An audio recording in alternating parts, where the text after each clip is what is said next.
Takže ako to mám spraviť? Na chrbát? A nemali sme sa privítať nejako? Ahojte ináč, Jaro Horvát je našim hosťom. A čo mám teraz? A teraz to skús položiť ruky dozadu. Dozadu, akože takto. Voľne. Nemáš ten pocit, že ti niekde brzdia? No tak ako trošku. A teraz ty? A mne tie dlane ostanú hore.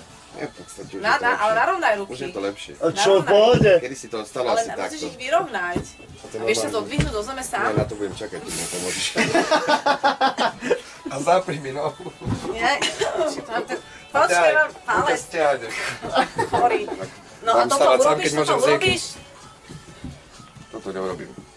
Tak ukáž, jak to urobíš. No toto si zapínala, takto spojím ruky. A takto? Vzadu, Toto čo si, toto neexistuje. V mojom prípade toto nemám šancu. To aj ja mám problém. Ale jasne. A toto by si nespravil? Tak ako toto ja určite. Ešte mám problém, napríklad aj jak vy ženy sedíte. Jak toto dokážete urobiť? Tú nohu tam dať a tak akože si to vychúchať, ten relax. Ako mne to furt bude padať dole. Lebo ty máš ale ja nemám už veľké, kedy si som ich mal ďaleko väčšie. A jak to tak sa dá? Tak normálne, no takto, no. Čo ti poviem, tak. A ja si to ešte takto zauzlím. Mám to aj ja urobiť? No zauzlím. Tak aj odchádzam domov, do auta mám ešte nalodiť potom v tom stave. A ukáž iba jeden bicep, iba na tie, myslím. Ty kokos. Tak na kameru. A to brucho, ale stiahni. Teraz si ho vypučil. Stiahni, urobno. A to už je tučné, to už nie je na chválu.